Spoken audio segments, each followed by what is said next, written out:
നീർത്തടാധിഷ്ഠിത വികസനം ഈ കാലഘട്ടത്ത് നാം ചെയ്തു തീർക്കേണ്ടുന്ന വളരെ പ്രധാനപ്പെട്ട ഒരു മേഖലയാണ്. 1962 റേച്ചൽ കഴ്സന്റെ ഒരു പുസ്തകം വന്നു, സൈലന്റ് സ്പ്രിംഗ്. അമേരിക്കയിൽ കിളികൾ പാടുന്നില്ല, അവിടെ വസന്തം വരുന്നില്ല, ഹേമന്തം വരുന്നില്ല, ധാരാളം കാലാവസ്ഥാ പ്രതിസന്ധി ഉണ്ട് എന്നൊക്കെ പറഞ്ഞ് വന്നപ്പോൾ ആ പുസ്തകത്തെ തുടർന്ന് ലോകത്താകെ ഒരുപാട് ചർച്ചകൾ നടന്നു. 72 ഐക്യരാഷ്ട്ര സഭയുടെ നേതൃത്വത്തിൽ പരിസ്ഥിതിയെയും വികസനത്തെയും സംബന്ധിക്കുന്ന വലിയ സമ്മേളനം സ്വീഡനിലെ സ്റ്റോക്ക്ഹോമിൽ ചേർന്നു.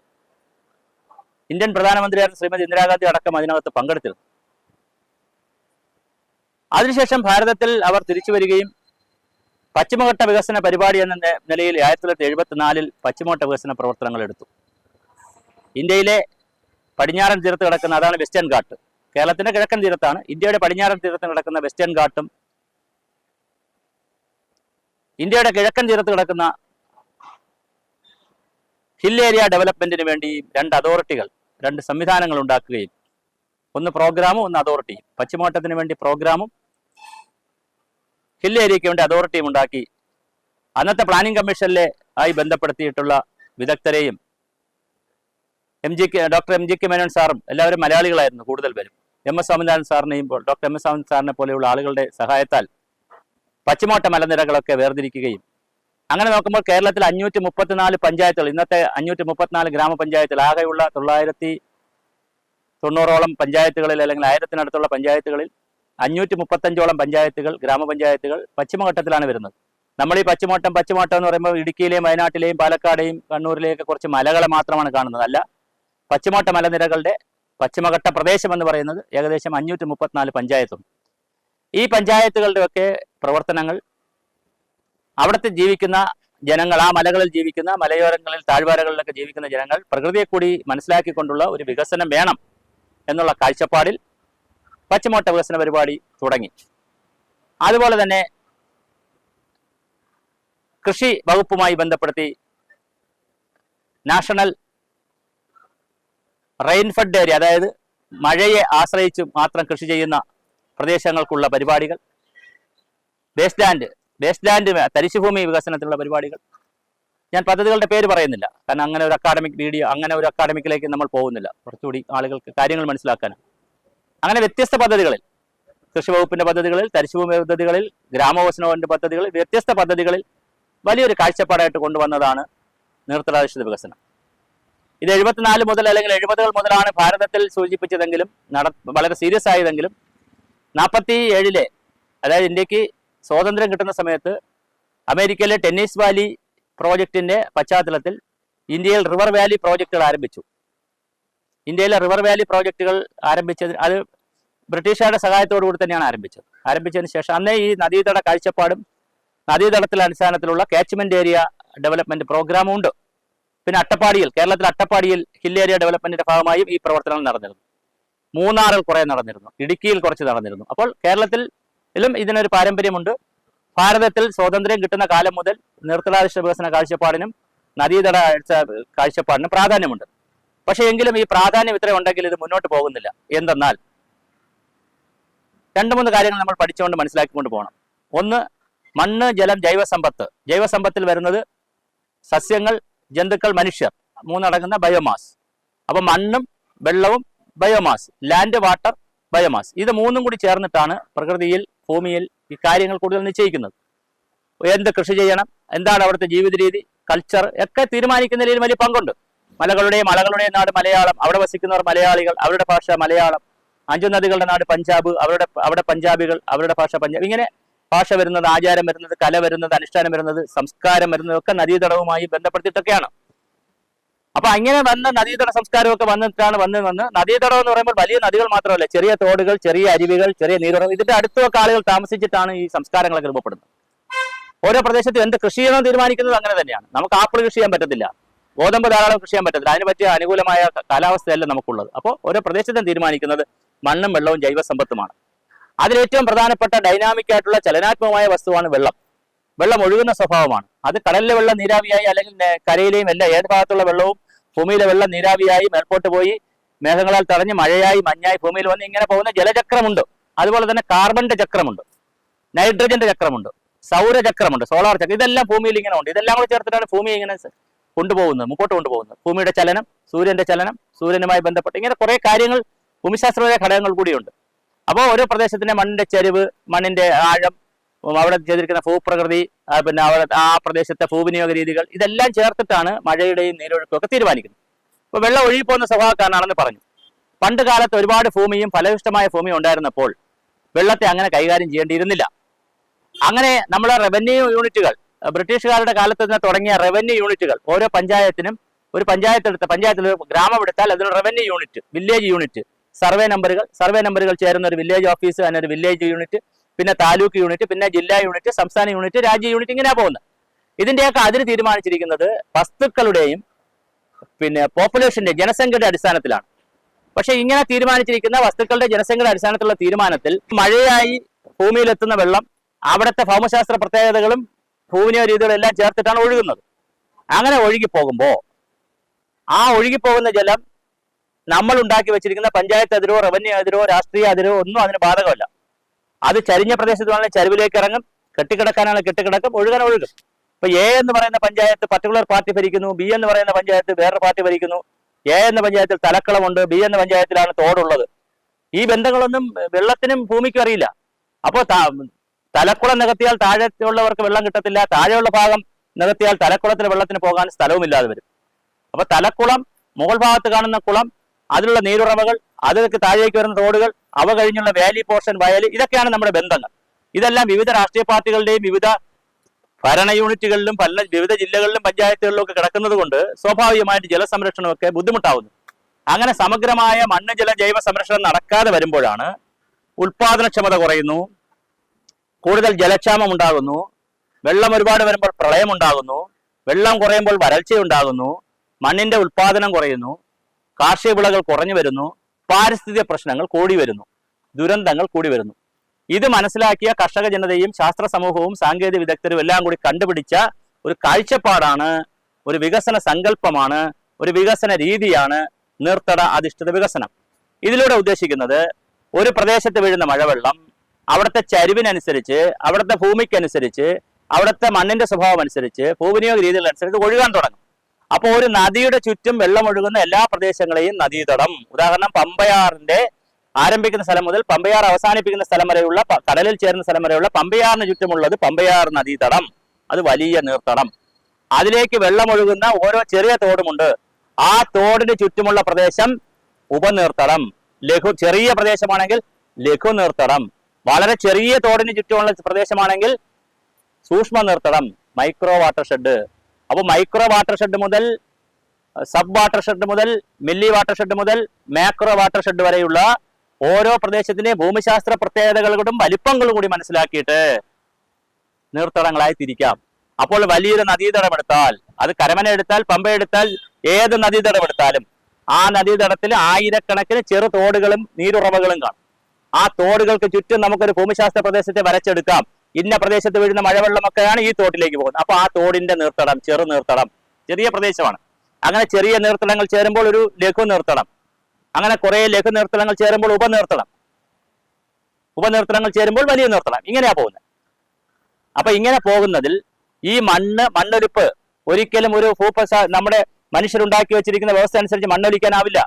ഒരു പർട്ടിക്കുലർ വാർഡിലൂടെ ഒഴുകി വരുന്ന മണ്ണ് ഇനിയിപ്പോ വാർഡ് മാറി, അല്ലെങ്കിൽ വാർഡിന്റെ രാഷ്ട്രീയം മാറി, അല്ലെങ്കിൽ അവിടുത്തെ അടുത്ത പഞ്ചായത്തിലൂടെ കടന്നുകൊണ്ട് മണ്ണൊലിപ്പിന് പോകാതിരിക്കാൻ പറ്റത്തില്ല. മണ്ണ് തീർച്ചയായിട്ടും ഒഴുകി തന്നെ പോകും. ചരിഞ്ഞ ഭൂമിയാണെങ്കിൽ വെള്ളം അങ്ങോട്ട് തന്നെ പോകും. അപ്പോൾ സ്വാഭാവികമായിട്ട് മണ്ണിനെയും വെള്ളത്തെയും പ്രകൃതി വിഭവങ്ങളെയും വായുവിനെയും എല്ലാം നമുക്ക് സമഗ്രമായി കൈകാര്യം ചെയ്യണമെങ്കിൽ പ്രകൃതി അറിഞ്ഞ് തയ്യാറാക്കിയിട്ടുള്ള യൂണിറ്റുകളിലേക്ക്, പ്രകൃതിയുടെ യൂണിറ്റുകളിലേക്ക് നമ്മൾ മാറണം. അങ്ങനെയുള്ള പ്രകൃതിയുടെ യൂണിറ്റുകളാണ് ചെറുതും വലുതുമായ നീർത്തടങ്ങൾ. ചെറിയ തോടിന് ചുറ്റുമാണെങ്കിൽ ചെറിയ പ്രദേശം, ആ പ്രദേശത്തേക്ക് മഴ വീഴുന്നു. നമുക്കിത് വളരെ ലളിതമായി പഞ്ചായത്തുകളിൽ മനസ്സിലാക്കാം. നമ്മുടെ വീട്ടിന്റെ അടുത്തുള്ള ഒരു തോട് ഒഴുകുകയാണെങ്കിൽ, അല്ലെങ്കിൽ നമ്മൾ ഏതെങ്കിലും തോടിന്റെ ഭാഗമാകുകയാണെങ്കിൽ, ആ തോടിന്റെ രണ്ട് വശങ്ങളിലൂടെ, 2-3 വശങ്ങൾ, 4 വശമില്ല, ഒരു വശം അടുത്ത തോട്ടിലോ കടലിലോ പോയി ചേരുമല്ലോ, നദിയിലോ പോയി ചേരുമല്ലോ. ബാക്കിയുള്ള 3 വശം, നദി ഉത്ഭവിക്കുന്ന സ്ഥലം, നദിയുടെ 2 വശം, അല്ലെങ്കിൽ തോടിന്റെ 2 വശം ഉത്ഭവിക്കുന്ന സ്ഥലം, ഈ 3 വശവും നമുക്ക് 3 വശത്തോട്ട് നടന്നു കയറിയാൽ, ക്രോസ് ആയിട്ട് നടന്നു കയറിയാൽ നമുക്കറിയാം ഇന്ന മലയുടെ ഇന്ന പൊക്കം വരെയുള്ള മഴവെള്ളമാണ് ആ തോട്ടിലേക്ക് വരുന്നത്. ഈ സൈഡ് എടുത്താൽ ഇന്ന സ്ഥലം വരെയുള്ളതാണ്. അതിന്റെ അങ്ങനെ 3 വശത്തുള്ള ഏതേത് ഭാഗത്തുള്ള വെള്ളമാണ് ഈ തോട്ടിലേക്ക് വരുന്നത്. അതാണ് അതിന്റെ നീര് മറിയുന്ന പ്രദേശം. ഇനി അതിന്റെ ഏറ്റവും മോൾഭാഗത്ത് പോയാൽ അപ്പുറത്തേക്ക് അവിടെ വരുന്ന മഴവെള്ളം അപ്പുറത്തേക്ക് കുറെ മറിയുന്നുണ്ടാവും. അത് അപ്പുറത്തേക്ക് നീർ മറിയുന്ന പ്രദേശം. അങ്ങനെ തോടുകളെ കണക്കാക്കി, അരുവികളെ കണക്കാക്കി, നീരുറവകളെ കണക്കാക്കി, 1-ാം ഓർഡർ, 2-ാം ഓർഡർ, 3-ാം ഓർഡർ, 4-ാം ഓർഡർ നിരകളിൽ ഒഴുകുന്ന വെള്ളത്തെ കണക്കാക്കി, അവയുടെ സംഗമ ഭൂമിയെ കണക്കാക്കി, ഓരോ 2 തോടുകൾ ചേരുന്ന സ്ഥലം കണക്കാക്കിയൊക്കെ ഭൂമിയിൽ ചെറുതും വലുതുമായ ഭൂശാസ്ത്ര ഭാഗങ്ങളായി ഭൂമിയെ തരംതിരിക്കാം. അത് ലോകത്തെയും തരംതിരിക്കാം, ഇന്ത്യയും തരംതിരിക്കാം, കേരളത്തെയും തരംതിരിക്കാം, നമ്മുടെ ജില്ലയെയും തരംതിരിക്കാം, നമ്മുടെ പഞ്ചായത്തിലെയും തരംതിരിക്കാം. നമ്മുടെ ജില്ലയെ വേണമെങ്കിൽ 4-5 നദീതടങ്ങളിലാക്കി വരച്ചെടുക്കാം, മനസ്സിലാക്കിയെടുക്കാം. ഓരോ നദി എടുത്താൽ അതിന്റെ ചുറ്റുമുള്ള ഓരോ കൊച്ചു പ്രദേശങ്ങൾ നമുക്ക് വരച്ചെടുക്കാം, പടത്തിൽ വരച്ചെടുക്കാം. നമുക്ക് ഭൂമിയിൽ നോക്കിയാൽ മതി. അപ്പൊ അവിടുത്തെ മണ്ണ്, വെള്ളം, വായു എല്ലാം നമുക്ക് മനസ്സിലാക്കാൻ പറ്റും. ഏത് പ്രദേശത്ത് വീഴുന്ന മഴയാണ്, ഏത് പ്രദേശത്താണ് നമ്മൾ സഹകരിക്കേണ്ടത്, എവിടെയാണ് ഇതിനെ തടയേണ്ടത്, എവിടെയാണ് ചെയ്യേണ്ടത്, എല്ലാം മനസ്സിലാക്കാൻ പറ്റും. അപ്പൊ കടലിനെ വിട്ടേക്കുക. കരയിൽ എവിടെ മഴവെള്ളം വീണാലും അത് ഒഴുകി വ്യാപിക്കുന്ന ഒരു ഭൂപ്രദേശം കാണും. ആദ്യം പഠിച്ചു വെക്കുക. ആ ഭൂപ്രദേശം നിർണയിക്കുന്നത് അവിടുത്തെ ഭൂമിയുടെ ഉയരം, ചരിവ്, ഭൂപ്രകൃതി, മണ്ണിന്റെ തരം, ഭൂവിനിയോഗം, നമ്മൾ ഉണ്ടാക്കിയിരിക്കുന്ന നിർമ്മാണ പ്രവർത്തനങ്ങൾ, കെട്ടിട നിർമ്മാണ രീതികൾ, ഇതെല്ലാം ചേർത്തിട്ടാണ് വെള്ളം ഒഴുകുന്നത്. അങ്ങനെ ഒഴുകി പോകുമ്പോൾ ഞാനീ പറഞ്ഞ ഘടകങ്ങളൊക്കെ മാറ്റിവെച്ച് എവിടെയാണോ മഴവെള്ളം കൃത്യമായി ഭൂമിയിൽ ഒഴുകി വ്യാപിക്കുന്നത് എന്ന് നമ്മൾ അടിസ്ഥാനപരമായി മനസ്സിലാക്കി അതിന്റെ അടിസ്ഥാനത്തിൽ നമ്മുടെ വികസന പ്രവർത്തനങ്ങൾ രൂപപ്പെടുത്തണമെന്നാണ് നിർത്തലാധിഷ്ഠിത കാഴ്ചപ്പാടിൽ പറയുന്നത്. ഓടിപ്പോകുന്ന സ്വഭാവക്കാരനാണ് വെള്ളം. ഓടിപ്പോകുന്ന വെള്ളത്തെ നടന്നു പോകാൻ അനുവദിക്കണം. കുറച്ച് അതിന്റെ വെലോസിറ്റി കുറയ്ക്കട്ടെ, അതിന്റെ ഇന്റൻസിറ്റി കുറയട്ടെ, അതിന്റെ സ്പീഡ് കുറയട്ടെ, ഒരു സ്ഥലത്ത് കോൺസെൻട്രേറ്റ് ചെയ്യാൻ സമയം കൂട്ടി കൊടുക്കുക. അപ്പൊ മണ്ണിലേക്ക് വെള്ളം ഒരുപാട് ഇറങ്ങും. അപ്പൊ ആ തരത്തിൽ ഓടിപ്പോകുന്ന വെള്ളത്തെ നടത്തിവിടുക, നടക്കുന്ന വെള്ളത്തെ നിൽക്കാൻ അനുവദിക്കുക, നിൽക്കുന്നവയെ ഇരിക്കാൻ അനുവദിക്കുക, ഇരിക്കുന്നവയെ കിടക്കാൻ അനുവദിക്കുക, കിടക്കുന്നവയെ നന്നായി ഉറങ്ങാൻ അനുവദിക്കുക. സ്വാഭാവികമായി ഭൂഗർഭജലത്തിൽ വെള്ളമുണ്ടാകാൻ 2000 വർഷം വേണമെന്നാണ് പറയുന്നത്. കിണറ്റിൽ സാധാരണയായി വെള്ളം കൂടും, വെള്ളം കുറയുകയും ചെയ്യും. അത് വേനൽക്കാലത്ത് കുറയും, മഴക്കാലത്ത് കൂടും. അതല്ല, അത് ടെമ്പററി ഫ്ലക്ച്വേഷൻ ആണ്. അല്ലാതെ നിരന്തരമായി ജലസ്തരങ്ങളിൽ, വാട്ടർ അക്വിഫയറുകളിൽ വെള്ളമുണ്ടാകുന്നതിന് 2000 വർഷം വരെ വേണമെന്നാണ്. 1 മില്ലിമീറ്റർ 1 ഇഞ്ച് കനത്തിൽ മണ്ണുണ്ടാകാൻ 400 വർഷം വേണമെന്നാണ്.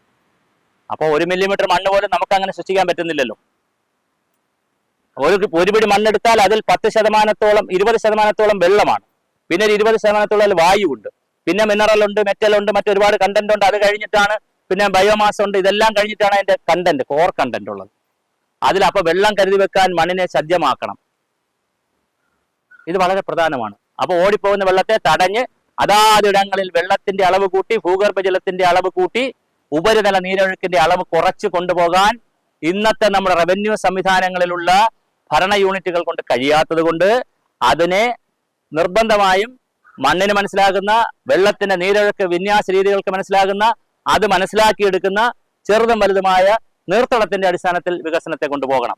1-ാം ഭാഗം നീർത്തളങ്ങൾ മനസ്സിലാക്കിയാൽ ഉയർന്ന ഭാഗം കാണും, താഴ്ന്ന ഭാഗം കാണും, ചരിവ് കാണും, ഏറ്റവും താഴ്ന്ന ഭാഗം കാണും. അപ്പോൾ ഉയർന്ന ഭാഗത്ത് ചെയ്യേണ്ട കുറെ പ്രവൃത്തികളുണ്ട്. മരം വെച്ച് പിടിപ്പിക്കുക, കല്ല് കയാല, മൺകയാല തുടങ്ങിയ കുറേ കാര്യങ്ങൾ ചെയ്യണം. എന്തിന്? ഓടിപ്പോകുന്ന വെള്ളത്തെ നടഞ്ഞു നിർത്തി അതാതിടങ്ങളിൽ ജലത്തെ നന്നായി കൈകാര്യം ചെയ്യാൻ. താഴേക്ക് വരുമ്പോൾ കേരളത്തിലേക്ക് പറയുമ്പോൾ ഇടനാടെന്ന് പറയാം, അല്ലെങ്കിൽ ചരിഞ്ഞ പ്രദേശം പറയാം, ചരിവ് പ്രദേശം പറയാം. ചരിവ് പ്രദേശത്തും കുറേ പ്രവർത്തനങ്ങൾ നടക്കണം. ചരിവ് കുറഞ്ഞിടത്ത് മഴക്കുഴികൾ എടുക്കണം. ചരിവ് കൂടിയിടത്ത് എടുക്കരുത്, ഉരുൾപൊട്ടൽ ഉണ്ടാക്കും, അല്ലെങ്കിൽ അതിനെ സഹായിക്കും. അപ്പോൾ അങ്ങനെ ചരിഞ്ഞ പ്രദേശത്ത്, ചരിവ് കുറഞ്ഞ പ്രദേശത്ത് മഴക്കുഴികൾ, അവിടെയും കല്ലുകയാലകൾ, മൺകയാലകൾ, ട്രെഞ്ചുകൾ, രാമച്ചമ്മ, അങ്ങനെ ഒരുപാട് കാര്യങ്ങൾ ചെയ്യുക. താഴ്ന്ന പ്രദേശത്ത് വരുമ്പോൾ അവിടെയും വ്യാപകമായ കാര്യങ്ങൾ ചെയ്യുക. അത്തരത്തിൽ വിവിധ രൂപത്തിൽ ഓരോ ഭൂമിക്ക് അനുയോജ്യമായ മാത്രം കാര്യങ്ങൾ ചെയ്ത് ഭൂമിയെ മണ്ണൊരുക്കി, മഴയെ വരവേറ്റ്, വേനൽക്കാലത്തിന് മുമ്പേ പുതയിട്ട്, മണ്ണിനെ ഒരുക്കി, വെള്ളത്തെ ശേഖരിക്കാൻ, മണ്ണിനെ കൈകാര്യം ചെയ്യാൻ മണ്ണിനെ ഒരുക്കി വെച്ച്, പരമാവധി മഴവെള്ളത്തെ സംഭരിപ്പിച്ച്, അങ്ങനെയൊക്കെയുള്ള ഒരു വലിയ കാർഷിക അടിസ്ഥാനത്തിലുള്ള,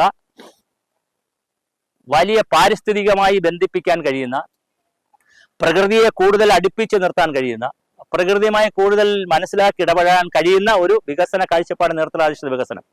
നിർഭാഗ്യവശാൽ 74-ൽ തുടങ്ങി, ഔപചാരികമായി തുടങ്ങി, 50 വർഷം കഴിഞ്ഞിട്ടും ഇപ്പോഴും ഇത് പുതിയ തേങ്ങ പോലെ കിടക്കുകയാണ്. ഈ കൺസെപ്റ്റ് തന്നെ നമുക്ക് എത്ര താഴോട്ട് കൊണ്ടുപോകാൻ കഴിഞ്ഞിട്ടില്ല. അതിനുള്ള തടസ്സങ്ങൾ എന്ന് പറയുന്നത്, ഒന്ന്, ഇപ്പോഴും വികസനം നടത്തുന്നത് വില്ലേജ് അതിരുകളെ നോക്കി, പഞ്ചായത്ത് അതിരുകളെ നോക്കി, റവന്യൂ അതിരുകളാണ്. അടിയന്തരമായിട്ട് അത് പൊളിച്ചെഴുതണം. നമ്മുടെ വികസനത്തിന്റെ യൂണിറ്റുകളിലെ പോലെ മതി നമ്മുടെ ഭരണ യൂണിറ്റുകളും. അപ്പോൾ വളരെ അടിയന്തരമായി വില്ലേജ് ഓഫീസുകളെ പഞ്ചായത്ത് രാജ് സ്ഥാപനങ്ങളുമായി ബന്ധിപ്പിച്ച് നമ്മൾ വേറൊരു റീസർവേ നടത്തി കേരളത്തിലെ വില്ലേജ് അതിരുകളെ പഞ്ചായത്ത് അതിരുകളുമായി കൂട്ടിയോജിപ്പിച്ച് ഇനി ആളുകൾ താമസിക്കുന്ന പ്രദേശവും നീർത്തടവും തമ്മിലുള്ള ഒരു സിംഗ്രണൈസേഷൻ, അല്ലെങ്കിൽ അവ നമ്മളുടെ പരസ്പര ബന്ധം ജനങ്ങൾക്ക് മനസ്സിലാക്കിച്ച് കൊടുത്ത് ആ തരത്തിൽ ജനങ്ങളെ ഇനി നമുക്ക് മാറ്റിയെടുക്കേണ്ടതുണ്ട്. അപ്പോൾ പഞ്ചായത്ത് അതിരെന്ന് പറഞ്ഞാൽ നീർത്തടത്തിന്റെ അതിരാണ്. കേരളത്തിൽ 960ഓളം ചെറു നീർത്തടങ്ങളുണ്ട്, സൂക്ഷ്മ നീർത്തടങ്ങളുണ്ട്. ചെറുതല്ല, സൂക്ഷ്മ നീർത്തടങ്ങൾ. അതിന്റെ അടിസ്ഥാനത്തിൽ നമുക്ക് പഞ്ചായത്തുകളും ഏകദേശം അത്ര തന്നെയുണ്ട്. 152ഓളം ഉപനീർത്തടങ്ങളുണ്ട്, അത്ര തന്നെ ബ്ലോക്കുകളുമുണ്ട്. അപ്പോൾ എളുപ്പമാണ് നമുക്ക് നമ്മുടെ ജില്ലകളെ നമുക്കിനി പുനർനിർവചിക്കണം. ജില്ലകളുടെ അതിരുകൾ നദീതടങ്ങളുടെ അടിസ്ഥാനത്തിലേക്ക് മാറ്റണം. ബ്ലോക്ക് പഞ്ചായത്തിലെ അതിരുകൾ നീർത്തടങ്ങളുടെ അടിസ്ഥാനത്തിലേക്ക് മാറ്റണം. ഗ്രാമപഞ്ചായത്തിന്റെ അതിരുകൾ സൂക്ഷ്മ നീർത്തടങ്ങളുടെ അടിസ്ഥാനത്തിലേക്ക് മാറ്റണം. വാർഡുകളുടെ അതിരുകളോ അത് ഏറ്റവും സൂക്ഷ്മമായിട്ടുള്ള നീർത്തടങ്ങളുടെ അടിസ്ഥാനത്തിലേക്ക് നമുക്ക് മാറ്റാൻ കഴിയും. അങ്ങനെ മാറ്റണം. അപ്പോൾ നമുക്ക് ഒരു വീട്ടിൽ താമസിക്കുന്ന കുഞ്ഞുങ്ങളായാലും മുതിർന്നവരായാലും നമുക്ക് എല്ലാവർക്കും ലോകമറിയാം, ഭൂഖണ്ഡമറിയാം, ഏഷ്യയാണെന്നറിയാം, രാജ്യം ഇന്ത്യയാണെന്നറിയാം, സംസ്ഥാനം കേരളമാണെന്നറിയാം, ജില്ല തിരുവനന്തപുരമാണെന്ന് ഞാനാണെങ്കിൽ തിരുവനന്തപുരമാണെന്നറിയാം, അല്ലെങ്കിൽ ഓരോ ജില്ലക്കാർക്കും അറിയാം, താലൂക്ക് അറിയാം, പഞ്ചായത്ത് അറിയാം, കോർപ്പറേഷൻ അറിയാം, വാർഡ് എല്ലാം അറിയാം. പക്ഷേ താമസിക്കുന്ന ഭൂപ്രകൃതി ഏതാണ്, അവിടുത്തെ ഭൂമിയുടെ പ്രത്യേകത എന്താണ്, അത് ഏത് നീർത്തടത്തിലാണ് താമസിക്കുന്നത്, ആ നീർത്തടത്തിന്റെ ചരിവ് എന്താണ്, അവിടെ എപ്പോഴാണ് മഴ പെയ്യുന്നത്, മഴ പെയ്താൽ എങ്ങോട്ടൊക്കെയാണ് പോകുന്നത്, അതെവിടെ താഴ്ത്തിയാലാണ് എൻ്റെ കിണറ്റിൽ വെള്ളം കിട്ടുന്നത്, എവിടെ താഴ്ത്തിയാലാണ് എൻ്റെ പറമ്പിന് ഗുണം ചെയ്യുന്നത്, എവിടെ മഴവെള്ളത്തെ പിടിച്ചാലാണ് ഭൂമിക്ക് ഗുണം ചെയ്യുന്നത്, എവിടെ തടയാതിരുന്നാലാണ് ഡ്രെയിനേജ് ബ്ലോക്ക് ഉണ്ടാകാത്തത്, എവിടെ തടയാതിരുന്നാലാണ് പ്രളയം ഉണ്ടാകാത്തത്, എവിടെ തടഞ്ഞാലാണ് പ്രളയം കുറയ്ക്കാൻ പറ്റുന്നത്. എത്ര മനോഹരമാണ്! ഇതൊക്കെ നമുക്ക് പഠിക്കാൻ കഴിയണം. അപ്പൊ തീർച്ചയായിട്ടും ഓരോ പ്രദേശത്ത് വീഴുന്ന മഴവെള്ളത്തെ അതിൻ്റെ സ്ഥായിയായ പ്രകൃതിക്ക് അനുയോജ്യമായ രൂപത്തിൽ അതിനെ കൈകാര്യം ചെയ്യുവാൻ ചെറുതും വലുതുമായ നീർത്തടങ്ങൾ നമുക്ക് വേർതിരിച്ചറിയണം. ഇങ്ങനെ വെറുതെ വേർതിരിച്ചറിഞ്ഞതുകൊണ്ട് കാര്യമില്ല. ഇതിങ്ങനെ വേർതിരിച്ചറിയുന്ന ഒരു പദ്ധതി സർക്കാർ ഏറ്റെടുക്കണം. അത് കേന്ദ്ര സംസ്ഥാന സർക്കാരുകൾ അതിനാവശ്യമായ പണം വെക്കണം. അങ്ങനെ വച്ച് കേരളത്തെ വലുതും ചെറുതുമായ നീർത്തടങ്ങളുടെ അടിസ്ഥാനത്തിൽ റവന്യൂ അതിരുകൾ മാറ്റി നീർത്തടത്തിന്റെ അടിസ്ഥാനത്തിൽ ഭരണ യൂണിറ്റുകളായി കഴിഞ്ഞാൽ അത് ഗസറ്റ് വിജ്ഞാപനം ചെയ്യണം. ഗസറ്റ് വിജ്ഞാപനം ചെയ്തിട്ട് ഓരോ വീടുകളെയും മൊബൈൽ ആപ്പ് വഴിയും അതുപോലെ വെബ്സൈറ്റ് വഴിയുമൊക്കെ ടാഗ് ചെയ്യണം. അങ്ങനെ ടാഗ് ചെയ്ത് ഓരോ വീടുകളും ഏത് നീർത്തടത്തിലാണ് താമസിക്കുന്നതെന്ന് അവരെ പഠിപ്പിക്കണം. അതിനാവശ്യമായ ഒരു ഭൂസാക്ഷരതാ ക്യാമ്പയിൻ നമുക്ക് ആവശ്യമുണ്ട്. ആ ഭൂസാക്ഷരതയിലൂടെ തീർച്ചയായിട്ടും ജലസാക്ഷരത, ഊർജ്ജ സാക്ഷരത, ആരോഗ്യ സാക്ഷരത, നീർത്തട സാക്ഷരത, മഴ സാക്ഷരത, ഇതെല്ലാം ചേരുന്ന, കാലാവസ്ഥാ സാക്ഷരത എല്ലാം ചേരുന്ന ഒരു ഭൂസാക്ഷരത, ഒരു ലാൻഡ് ലിറ്ററസി നമുക്ക് കേരളത്തിൽ അടിയന്തരമായി ആവശ്യമുണ്ട്. എന്തെന്നാൽ കാട് മുതൽ കടൽ വരെ പുതിയ ദുരന്തങ്ങളും പേർന്ന ഈ നാട്ടിൽ, ദുരന്തങ്ങൾ നോർമലായിക്കൊണ്ടിരിക്കുന്ന നാട്ടിൽ നമുക്കിനി പുതിയ വികസന രീതി ആവശ്യമുണ്ട്. പുതിയ വികസന രീതി എന്ന് പറയുന്നത് ചെറുതും വലുതുമായ നീർത്തടങ്ങളുടെ അടിസ്ഥാനത്തിലുള്ളതായിരിക്കണം. അതുപോലെ തന്നെ ഓരോ പ്രദേശത്തിന്റെയും കാർഷിക കാലാവസ്ഥയ്ക്കനുസരിച്ച്, ആഗ്രോ ക്ലൈമാറ്റിക് റീജിയൻ അനുസരിച്ച് ഓരോ ഫാം പ്ലാനിങ്ങുകളൊക്കെ നമുക്കുണ്ടാകണം. ആ തരത്തിൽ ഓരോ ചെറിയ പ്രദേശങ്ങളും 5 സെന്റ് മുതൽ 50 സെന്റ് വരെ, 1 ഏക്കർ വരെ, 5 ഏക്കർ വരെ, അങ്ങനെ എത്ര ഭൂമി ഉണ്ടെങ്കിലും ആ ഭൂമിയെ ഏറ്റവും ശാസ്ത്രീയമായി പരിരക്ഷിക്കാൻ, അവിടെ വീഴുന്ന ഓരോ തുള്ളി മഴവെള്ളത്തെയും സംരക്ഷിക്കുവാൻ, അവിടുത്തെ ഓരോ തരി മണ്ണിനെയും സംരക്ഷിക്കുവാൻ, മണ്ണൊലിപ്പില്ലാതാക്കുവാൻ, ഉരുൾപൊട്ടലുകൾ കുറയ്ക്കുവാൻ, പ്രളയം കുറയ്ക്കുവാൻ, ദുരിതങ്ങൾ ഓരോന്നായി കുറയ്ക്കുവാനുള്ള വളരെ ഗൗരവമായ ശാസ്ത്രീയമായ ഒരു ജീവിത ശൈലിയും രീതിയും രൂപപ്പെടുത്തിയെടുക്കണം. അങ്ങനെ രൂപപ്പെടുത്തിയെടുക്കണമെങ്കിൽ ഓരോ പ്രദേശത്തിന്റെയും ചെറുതും വലുതുമായ നീർത്തടങ്ങൾ നമ്മൾ കണ്ടുപിടിക്കണം. അത് കണ്ടുപിടിക്കുക, ടോപ്പോ ഷീറ്റുകൾ ഉപയോഗിച്ച് കണ്ടുപിടിക്കാം. ജിയോഗ്രഫിക്കൽ ഇൻഫർമേഷൻ സിസ്റ്റം ഉണ്ട്. GPS-ന്റെ സർവേ നടത്താം. കഡസ്ട്രൽ സ്കെയിൽ എന്ന് പറയുന്ന വില്ലേജ് ഓഫീസിൽ ഇരിക്കുന്ന കഡസ്ട്രൽ സ്കെയിലുള്ള ഭൂപടങ്ങളുണ്ട്. അപ്പോൾ കേരളത്തിലെ എല്ലാ പഞ്ചായത്തുകളിലും 90കളിൽ ഭൂമിശാസ്ത്ര പഠന national centre for estate studies, അന്ന് നാഷണലില്ല, സെന്റർ ഫോർ എസ്റ്റേറ്റ് സ്റ്റഡീസ്, ഞാൻ അവിടെ പ്രവർത്തിച്ചിരുന്നു. അവിടെ നിന്ന് എല്ലാ പഞ്ചായത്തുകളിലും വിഭവ ഭൂപടങ്ങൾ തയ്യാറാക്കി കൊടുത്തിട്ടുണ്ട്. അതുപോലെ തന്നെ 2000-ൽ എല്ലാ ബ്ലോക്ക് പഞ്ചായത്തുകളിലും നീർത്തട ഭൂപടങ്ങൾ തയ്യാറാക്കി കൊടുത്തിട്ടുണ്ട്. അതുകൊണ്ട് കേരളത്തിലെ പഞ്ചായത്ത് രാജ് സ്ഥാപനങ്ങൾ അടിയന്തരമായി ആ ഭൂപടങ്ങൾ അവിടെ ഉണ്ടെങ്കിൽ, പഞ്ചായത്ത് കൈവശമുണ്ടെങ്കിൽ അവിടെ റിപ്പോർട്ടും കാണും, അതെടുക്കണം. നീർത്തടത്തിന്റെ മാസ്റ്റർ പ്ലാൻ ഉണ്ടാക്കിയിട്ടുണ്ട്, അത് രണ്ടും എടുക്കണം. ഇനി അവിടെ ഇല്ല എങ്കിൽ സംസ്ഥാന ഭൂവിനിയോഗ ബോർഡിലോ സ്റ്റേറ്റ് റിമോട്ട് സെൻസിംഗ് സെന്ററിലോ സെന്റർ ഫോർ എസ്റ്റേറ്റ് സ്റ്റഡീസിലോ അതുപോലെ തന്നെ സോയിൽ സർവേ ഡിപ്പാർട്ട്മെന്റിലോ സോയിൽ കൺസർവേഷൻ ഡിപ്പാർട്ട്മെന്റിലോ മറ്റ് ഗവേഷണ സ്ഥാപനങ്ങളിലോ ഡിപ്പാർട്ട്മെന്റുകളിലോ ഈ ഭൂപടങ്ങൾ ലഭ്യമായിരിക്കും. അത് ഓരോ പഞ്ചായത്തിന്റെയും എടുക്കുകയും അത് 90കളിലും 2000ത്തിലും ഉണ്ടാക്കിയതായതുകൊണ്ട് ചെറിയ പരിശീലനം കൊടുത്താൽ, സന്നദ്ധ പ്രവർത്തകർക്ക് പരിശീലനം കൊടുത്താൽ തീർച്ചയായിട്ടും അത് പുതുക്കുവാൻ കഴിയും. അങ്ങനെ പുതുക്കുന്നതിൽ ഭൂവിനിയോഗം, വെള്ളത്തിന്റെ അവസ്ഥ, അല്ലെങ്കിൽ ജലഭൂപടം, ഭൂവിനിയോഗ ഭൂപടം, ആസ്തി ഭൂപടം, ഇങ്ങനെ കുറച്ച് വിഷയങ്ങളേ ഉള്ളൂ. ദുരന്ത സാധ്യതാ പ്രദേശങ്ങളുടെ ഭൂപടം കൂടി അതിനകത്ത് വരയ്ക്കാൻ പറ്റിയാൽ, വിവരങ്ങളും കൂടി ചേർത്ത് അപ്ഡേറ്റ് ചെയ്ത് കഴിഞ്ഞാൽ തീർച്ചയായിട്ടും ഓരോ പ്രദേശത്തിന്റെ ദുരന്തങ്ങളുടെ സാധ്യതാ പ്രദേശവും നമുക്ക് കണ്ടുപിടിക്കാൻ കഴിയും. അങ്ങനെ ആ കറസ്റ്റൽ മാപ്പുകളിൽ ഓരോ പ്രദേശത്തിന്റെ നീർത്തളത്തിന്റെ അതിരുകൾ വരയ്ക്കുകയും പങ്കാളിത്ത റൂറൽ അപ്രൈസൽ അല്ലെങ്കിൽ പങ്കാളിത്ത പഠന പരിപാടികൾ കൊണ്ട് പഠന പരിഗണനമൊക്കെ നടത്തി തീർച്ചയായിട്ടും നമുക്ക് ഡേറ്റ കളക്ട് ചെയ്യണം. അങ്ങനെ ഡേറ്റ കളക്ട് ചെയ്ത് ഓരോ പഞ്ചായത്തിന്റെയും നീർത്തടങ്ങൾ ഏതാണെന്ന് കണ്ടുപിടിച്ച് ആ നീർത്തടങ്ങളുടെ അടിസ്ഥാനത്തിൽ നമ്മുടെ വില്ലേജുകളെയും പഞ്ചായത്തുകളെയും പുനർനിർണയിച്ചുകൊണ്ടുള്ള ഗസറ്റ് നോട്ടിഫിക്കേഷൻ നടത്തി അതിന്റെ അടിസ്ഥാനത്തിൽ നമ്മൾ വികസന പ്രവർത്തനങ്ങൾ നടത്തണം. ആസൂത്രണം എന്ന് പറഞ്ഞാൽ ആൾക്കൂട്ടമല്ല, ആൾക്കൂട്ട തീരുമാനമല്ല. ജനാധിപത്യത്തിൽ ആൾക്കൂട്ടവും ജനസമൂഹവും വരട്ടെ, അവർ വന്ന് കാര്യങ്ങൾ ചർച്ച ചെയ്യട്ടെ. പക്ഷെ അവർ പറയുന്ന കാര്യങ്ങൾ അവരുടെ ഇഷ്ടാനിഷ്ടങ്ങൾ മാത്രം ചെയ്തു കൊടുക്കുന്നതല്ല അധികാര വികേന്ദ്രീകരണം. അവരുടെ ഇഷ്ടാനിഷ്ടങ്ങൾ മാത്രം ചെയ്തു കൊടുക്കുന്നതല്ല ജനാധിപത്യ ആസൂത്രണം, വികേന്ദ്രീകൃത ആസൂത്രണം. വികേന്ദ്രീകൃത ആസൂത്രണം ശാസ്ത്രീയമാവണം, സമഗ്രമാകണം. ശാസ്ത്രീയമാകണമെങ്കിൽ, സമഗ്രമാകണമെങ്കിൽ അതിനൊരു ഡേറ്റാബേസ് ഉണ്ടാകണം. അതിന്റെ ഡേറ്റാബേസിന്റെ ഇന്ന് നിലവിൽ നമുക്ക് മുന്നിലുള്ള ഏക ശാസ്ത്രീയമായ ഏറ്റവും കാഴ്ചപ്പാടുള്ള സമീപനമാണ് നീർത്തടാധിഷ്ഠിത വികസനം. അതുകൊണ്ട് തന്നെ ജനങ്ങൾ ആഗ്രഹം പറയട്ടെ, അവർ ഗ്രാമസഭകളിൽ നിന്ന് അവരുടെ ആവശ്യങ്ങൾ പറയട്ടെ. പറയുന്ന ആഗ്രഹങ്ങളെ, ആവശ്യങ്ങളെ നമ്മുടെ പഞ്ചായത്തിന്റെ പരിമിതികളെയും സാധ്യതകളെയും പ്രകൃതി വിഭവങ്ങളെയും എങ്ങനെയാണ് പരമാവധി സുസ്ഥിരമായി വികസിപ്പിക്കാൻ കഴിയുക, എല്ലാവർക്കും നന്മ കൊടുക്കാൻ കഴിയുക, ജനക്ഷേമം ചെയ്തു കൊടുക്കാൻ കഴിയുക എന്ന് ജനങ്ങളെ പഠിപ്പിക്കാൻ, അവരുടെ ആവശ്യങ്ങളെ ശാസ്ത്രീയമാക്കി മാറ്റാൻ, അവർ പറയുന്ന കാര്യങ്ങളെ ഏറ്റവും ശാസ്ത്രീയ അടിസ്ഥാനത്തിലുള്ളതാക്കി തീർക്കുവാൻ വിവരങ്ങളുടെ അടിസ്ഥാനത്തിലുള്ള വിവര അടിത്തറയുടെ ഒരു ഡേറ്റാബേസിന്റെ അടിസ്ഥാനത്തിലുള്ള ഒരു സയന്റിഫിക് ഡേറ്റാബേസിന്റെ അടിസ്ഥാനത്തിലുള്ള ആസൂത്രണത്തിലേക്ക് കേരളം പോകേണ്ടിയിരിക്കുന്നു. ആ പോകാത്തതിന്റെ ദുരന്തങ്ങളാണ് നാം ഇന്ന് കണ്ടുവരുന്നത്. അപ്പൊ കേരളത്തിലെ പഞ്ചായത്ത് രാജ് സ്ഥാപനങ്ങൾ അടിയന്തരമായി നീർത്തടാധിഷ്ഠിത വികസന കാഴ്ചപ്പാടിലേക്ക് പോകണം.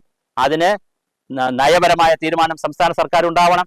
അടിയന്തരമായി റവന്യൂ വകുപ്പും പഞ്ചായത്ത് വകുപ്പും ചേർന്നിട്ട് കേരളത്തിലെ നീർത്തടങ്ങൾ, വലുതും ചെറുതുമായ നദീതടങ്ങളും നീർത്തടങ്ങളും വേർതിരിച്ച് അത് കഡസ്ട്രൽ ഭൂപടത്തിൽ തന്നെ, വില്ലേജ് ഭൂപടത്തിൽ തന്നെ രേഖപ്പെടുത്തി അത് ഗസറ്റ് വിജ്ഞാപനത്തിലൂടെ പബ്ലിഷ് ചെയ്ത് പ്രസിദ്ധീകരിച്ച് ജനങ്ങളെ പഠിപ്പിക്കണം. രണ്ടാമത്തെ കാര്യം, ഇതിനനുസരിച്ചുള്ള ആസൂത്രണ കാഴ്ചപ്പാടുകളും ആസൂത്രണ ബോഡികളും ഒക്കെ ഉണ്ടാകട്ടെ. മൈക്രോ വാട്ടർഷെഡ് അല്ലെങ്കിൽ സൂക്ഷ്മ നീർത്തട സമിതികളും അതിന് ഉപനീർത്തട സമിതികളും ലഘു നീർത്തട സമിതികളും മാക്രോ അല്ലെങ്കിൽ സ്ഥൂല നീർത്തട സമിതികളും നദീതട സമിതികളും ഒക്കെ, അതുപോലെ റിവർ ബേസിന് അടിസ്ഥാനത്തിലുള്ള സമിതികളും ഒക്കെ ഉണ്ടായിക്കൊണ്ട് വേണം ഇനി നമ്മുടെ വികസന പ്രവർത്തനത്തെ മുന്നോട്ട് നയിക്കുവാൻ. അതിന്റെ ഏറ്റവും അടിസ്ഥാനമാണ് നീർത്തടാധിഷ്ഠിത വികസനം എന്ന് സൂചിപ്പിക്കുന്നു. അതിലേക്ക് കേരള സമൂഹം ഇനി മാറി ചിന്തിക്കണം. ദുരന്തങ്ങൾ കുറയ്ക്കുന്ന, പ്രകൃതിയോട് ഒരുപാട് ഇണങ്ങി ജീവിക്കുന്ന, പ്രകൃതി സൗഹൃദമായ, പരിസ്ഥിതി സൗഹൃദമായ ഒരു കേരളം കെട്ടിപ്പടുക്കുന്നതിന്റെ ഏറ്റവും ബാലപാഠമാണ്, അടിസ്ഥാന പാഠമാണ് നീർത്തടാധിഷ്ഠിത വികസനവും നീർത്തട പരിപാലനവും.